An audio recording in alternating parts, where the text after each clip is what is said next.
Polis Diraja Malaysia PDRM sudah mengenal pasti seorang individu yang bertugas di lapangan terbang antarabangsa Kuala Lumpur KLIA bagi membantu siasatan kes seorang juru terbang Malaysia. Sorry girl, I gotta go. Yeah, you know this ain't the old me. Try to keep it on the low. Yap, perkembangan kasus penangkapan seorang pilot asal Malaysia di Bandara Internasional Soekarno-Hatta yang membawa sekitar 26 kg ekstasi menjadi sorotan.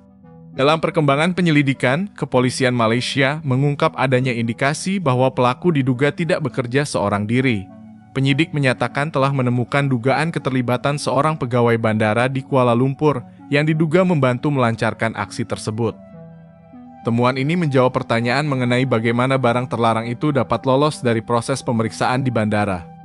Dan penjelasan dari Malaysia, mereka berkelakar telah kecolongan karena ada barang narkotika yang masih bisa lolos. Dan ternyata reaksi dari netizen Malaysia yang mengecam juga masih bermunculan.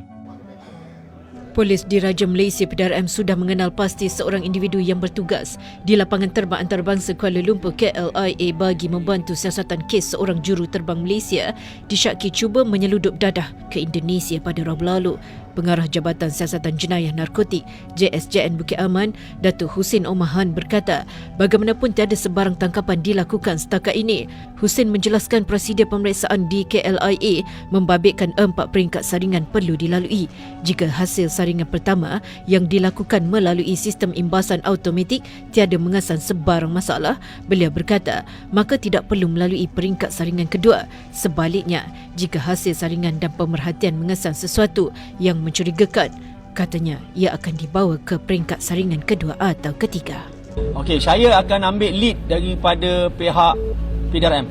If PDRM see there's a foul play within my officers, I think semua akan sedia maklum dengan cara saya bekerja.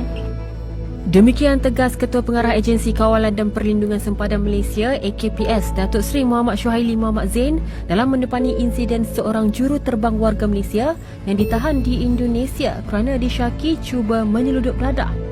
Beliau menyeru orang ramai supaya memberi sedikit ruang kepada penguatkuasa menjalankan pemeriksaan keselamatan dengan lebih teliti di semua pintu masuk negara.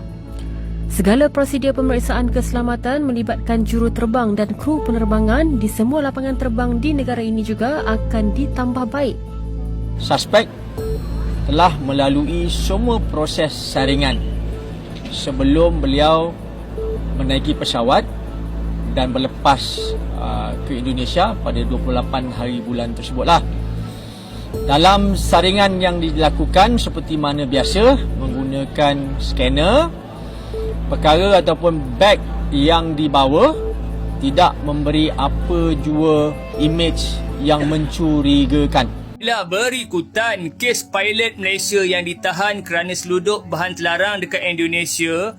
AKPS dakwa bahawa bagasi ataupun beg yang ada bahan terlarang tu tak dapat dikesan di KLIA. Berkemungkinan bahawa mungkin benda tu dipas pada tempat lain ataupun ada orang yang kirim pada pilot kita dekat belah-belah lapangan terbang Indonesia ataupun dekat mana-mana saja kawasan yang selain daripada KLIA. Selain daripada itu, tuan-tuan dan puan, kalau ada apa-apa cadangan boleh tinggalkan komen. Pada saya begitu. Bayangkan korang naik kapal terbang, kemudian korang baru tahu yang pilot menerbangkan kapal terbang tu berada di bawah pengaruh dadah. Kes terbaru ni melibatkan pilot Malaysia di Indonesia memang mengejutkan orang ramai. Menurut laporan, juru terbang berusia 39 tahun tu ditahan di lapangan terbang Soekarno-Hatta selepas pihak kastam menemui kira-kira 25 kg dadah di dalam bagasinya. Beliau ni disiasat mengikut undang-undang Indonesia dan jika disabitkan kesalahan, boleh berdepan hukuman penjara seumur hidup. Yang lebih membimbangkan, laporan turut menyebut hujan air kencing suspek ni didapati positif beberapa jenis dadah. Lebih mengejutkan lagi, dia dilaporkan mengendalikan penerbangan sebelum ditahan. Kalau benar perkara ini berlaku seperti yang dilaporkan, ia menunjukkan betapa besarnya risiko apabila seseorang yang bertanggungjawab membawa ratusan penumpang membuat keputusan yang salah. Tapi sepertinya ada yang aneh, mengingat maraknya peredaran narkotika Malaysia yang melibatkan oknum polisi di Malaysia. Sehingga hal ini pun masih menimbulkan pertanyaan, apakah lolosnya barang yang dibawa pilot Malaysia itu hanya dibantu oleh pegawai bandara saja, atau juga melibatkan pihak lain seperti oknum polisi Malaysia. Dikarenakan ternyata oknum polisi Malaysia banyak tertangkap karena terlibat dalam sindikat peredaran narkoba di Malaysia, seperti dalam video berikut ini, di mana oknum polisi Malaysia ditangkap karena terlibat dalam sindikat narkoba. Pada hari ini saya ingin berkongsi kejayaan Jabatan Surat Jenayah Narkotik PDRM dalam menumpaskan sindiket pengedaran dadah jenis vape yang mengandungi dadah sintetik dan pengedaran dadah jenis metafetamin yang didalangi oleh seorang pegawai polis yang ditahan kerja. Lebih membimbangkan, baru-baru ini kita telah dikejutkan dengan penunaran kejadian 7 pelajar di sebuah sekolah di Sentul, Kuala Lumpur yang berada dalam keadaan hayal akibat daripada penggunaan vape yang mengandungi cecair dadah. Ekoran itu, Dirjen Mukiaman telah menjalankan risikan dan juga operasi untuk mengesan punca dan juga pusat pengedaran dadah jenis baru ini. Dengan melancarkan 3 operasi iaitu Ops Kesing, Ops Madirini dan Ops Eris Jalis. Anggaran keseluruhan rampasan dan sitaan menerusi 4 operasi ini adalah berjumlah ringgit Malaysia 67.3 juta. Keseluruhan dadah yang dirampas ini boleh merosakkan seramai 2.4 juta orang yang menggunakannya. 67.3 juta. Masya Allah. Apa nak jadi Jabatan Siasatan Jenayah telah menumpaskan sindiket ini. Berdasarkan siasatan pihak polis, mendapati sindiket ini dipercayai aktif sejak awal tahun ini dengan membabitkan ahli-ahli sindiket yang dikatakan dari Kelantan. Pula dah. Pegawai polis yang terlibat sebagai dalang sindiket ini sebenarnya sedang digantung tugas dan juga dipercayai mempunyai satu rekod lampau berkaitan dengan kesalahan data. Macam manalah negara kita ni nak selesai daripada najis dadah ni? Jika yang mana juga antara individu yang diberikan tanggungjawab dalam menguatkuasakan berkaitan dengan pencegahan dadah pun terlibat dengan kes dadah. Inilah yang dikatakan sebagai pepatah harapkan pegar, pegar makan padi.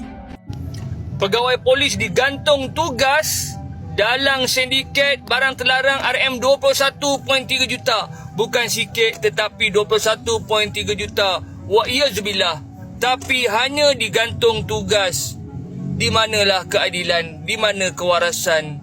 Wallahu a'lam bisawab. Apapun tuan-tuan dan puan, tinggalkan komen. Kalau ada apa-apa cadangan dan pembetulan, kongsikan dengan lain. Kalau konten ini menarik, terima kasih kerana menonton. Demikian perkembangan dari kasus tertangkapnya pilot Malaysia yang membawa narkoba ke Indonesia. Yang bisa saja hal ini merupakan penyelundupan narkotika yang terorganisasi dan melibatkan berbagai pihak oknum polisi di Malaysia atau pihak lain di Malaysia yang memiliki celah. Masyarakat pun kini menantikan hasil penyelidikan lebih lanjut, baik dari aparat Indonesia maupun Malaysia, untuk mengungkap seluruh pihak yang benar-benar bertanggung jawab berdasarkan alat bukti yang sah. Bagaimana menurut kalian mengenai perkembangan kasus ini? Silakan sampaikan pendapat dan komentar kalian secara bijak.